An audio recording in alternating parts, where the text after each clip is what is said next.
Assalamualaikum warahmatullahi wabarakatuh. Assalamualaikum warahmatullahi wabarakatuh. Assalamualaikum warahmatullahi wabarakatuh. Perkenalkan, nama saya Muhammad Rizky dengan NIM 112110364. Saya dari kelas MA 21A02.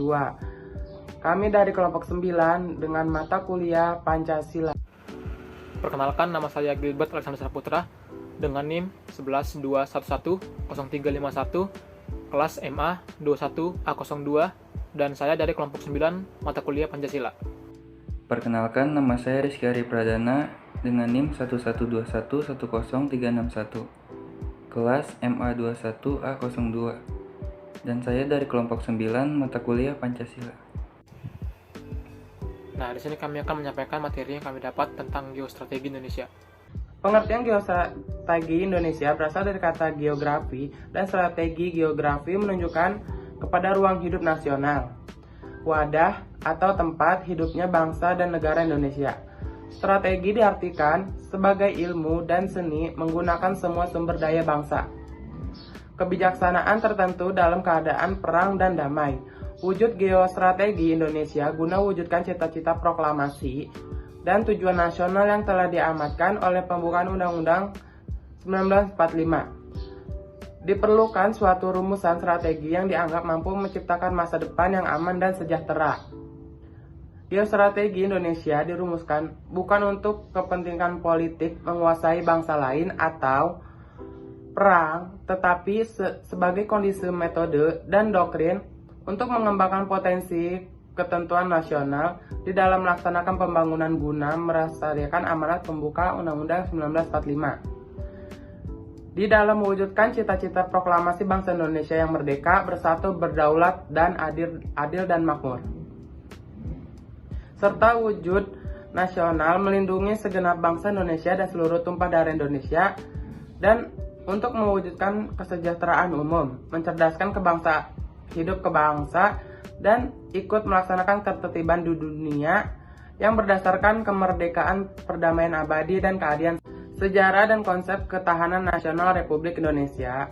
Inspirasi membangun ketahanan nasional sejarah Indonesia, khususnya sejak proklamasi kemerdekaan 17 Agustus 1945, mencatat bahwa di dalam dinamika mengisi kemerdekaannya, bangsa Indonesia terus-menerus menghadap pada berbagai kesulitan, tantangan, dan ancaman yang berasal baik dari dalam negeri maupun dari luar negeri, yang hampir membinasakan kelangsungan hidupnya. Berbagai macam kesulitan dan ancaman itu meliputi seluruh bidang kehidupan nasional. Kondisi ini secara langsung maupun tidak langsung menimbulkan dampak negatif terhadap seluruh aspek kehidupan nasional, baik aspek alamiah maupun aspek sosial kemasyarakatan, mempengaruhi dan membahayakan kelangsungan hidup dan eksistensi NKRI. Pengertian ketahanan nasional. Ketahanan berasal dari kata tahan menderita, tabah, kuat, dan menguasai diri, tidak kenal menyerah. Ketahanan berarti berbicara tentang perihal kuat, keteguhan hati, atau ketabahan. Jadi, ketahanan nasional adalah perihal keteguhan hati yang memperjuangkan kepentingan nasional. Ketahanan nasional merupakan kondisi dinamis suatu bangsa berisi keuletan dan keteguhan yang mengandung kemampuan untuk mengembangkan kekuatan nasional dalam menghadapi. Sejak bangsa Indonesia memproklamasikan kemerdekaan 17 Agustus 1945, bangsa Indonesia tidak luput dari berbagai gejolak dan gangguan, baik dari dalam maupun dari luar, yang nyaris menggoyak persatuan dan integrasi nasional sebagai sebuah bangsa yang bersatu. Misalnya di era-era awal kemerdekaan, bangsa Indonesia harus berjuang sekuat tenaga untuk mempertahankan kemerdekaan dari integrasi militer 1 dan militer 2. Gangguan-gangguan integrasi nasional tertentu merupakan langkah mundur dan merupakan batu uji bangsa Indonesia dalam mempertahankan kemerdekaan dan kesatuan nasionalnya. Selain itu, karena dilihat dari letak geografis, potensi sumber daya alam, serta besar jumlah kemampuan penduduk yang dimilikinya, Indonesia juga menjadi ajang perbuatan dan persaingan kepentingannya dan pengaruh negara-negara besar dan adik kuasa. Latar belakang geostrategi Indonesia Pada awalnya geostrategi didirikan sebagai geopolitik untuk kepentingan militer atau perang.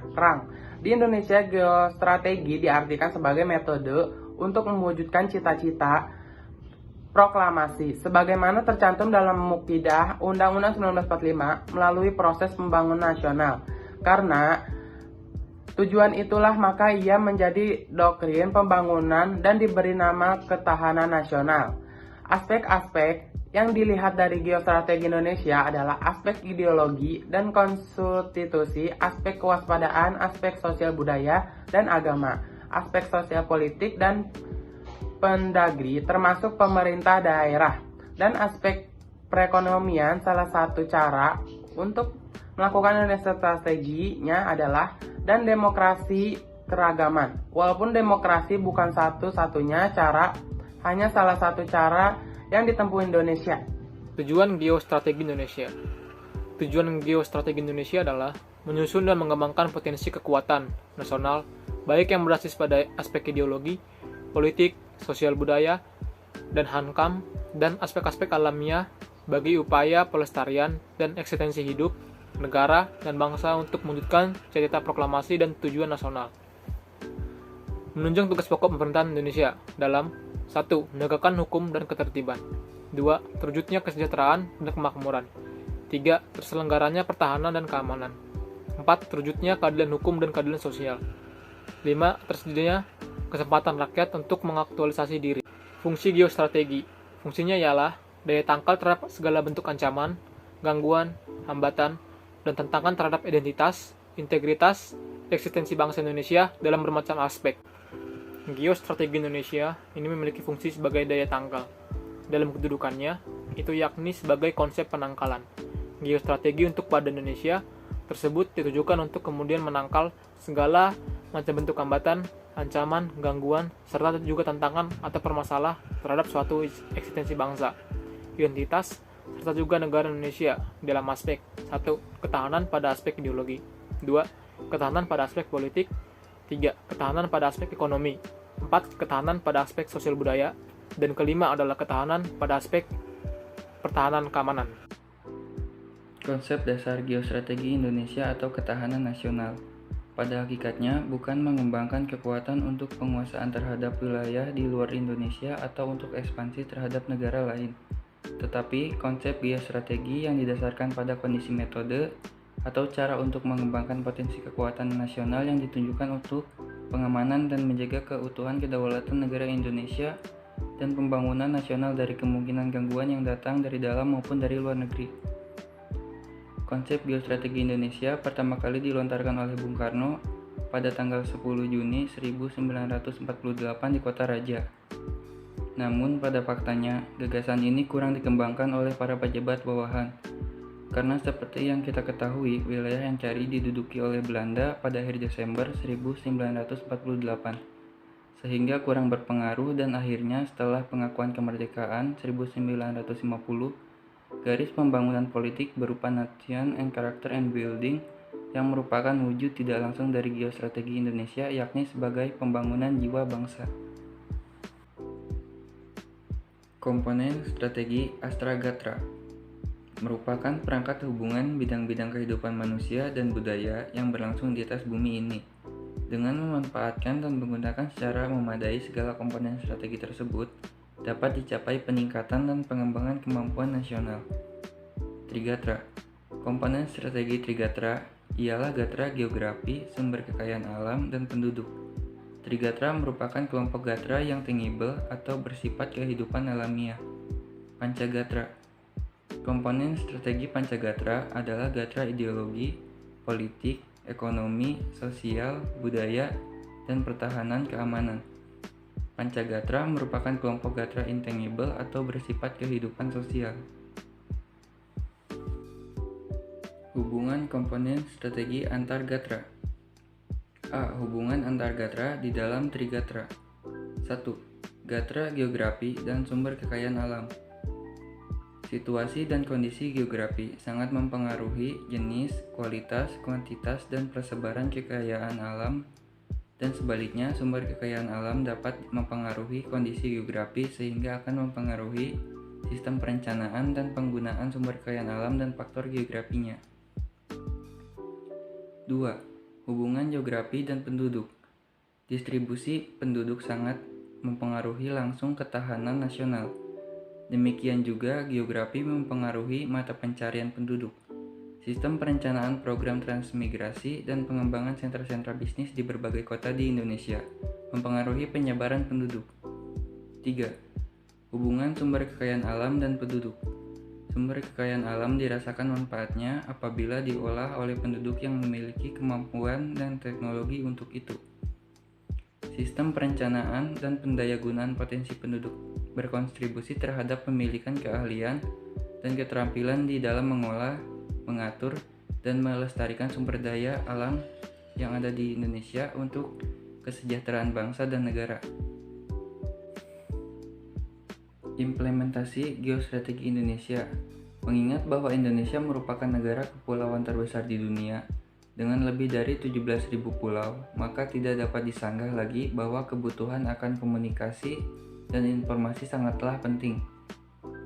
TIK berperan dalam menyediakan sarana dan prasarana untuk melakukan komunikasi dan bertukar informasi yang dapat mencakup seluruh pulau-pulau yang ada di Indonesia. Dengan adanya teknologi informasi dan komunikasi yang memadai, bukan hanya bidang pertahanan dan keamanan saja yang akan mendapat keuntungan, akan tetapi di semua bidang ketahanan nasional, meliputi ideologi, politik, ekonomi, sosial, budaya, pertahanan, dan keamanan. Teknologi informasi dan komunikasi yang ada sekarang ini, mulai dari telepon, televisi, hingga internet, akan membuat peredaran informasi berjalan lebih cepat, sehingga dapat menunjang ketahanan nasional. Akan tetapi, teknologi informasi dan komunikasi ini bagaikan pedang bermata dua. Contoh yang lain juga bisa berupa penyebaran ideologi-ideologi atau paham-paham yang bertentangan dengan Pancasila dan norma-norma yang diselipkan lewat siaran-siaran di televisi. Paham-paham yang diselipkan ini seperti hedonisme, fanatisme, dan lainnya dapat secara perlahan dan tidak sadar akan ditiru oleh penontonnya, sehingga dapat merusak moral dan nilai yang menjadi identitas bangsa. Hal ini akan memberikan dampak yang besar, terutama pada generasi muda yang mana masih labil dan mudah terpengaruh. Padahal di sisi lain, generasi muda inilah yang akan menjadi penerus bangsa dan hendaknya dapat menjaga dan memelihara nilai-nilai yang menjadi identitas bangsa Indonesia.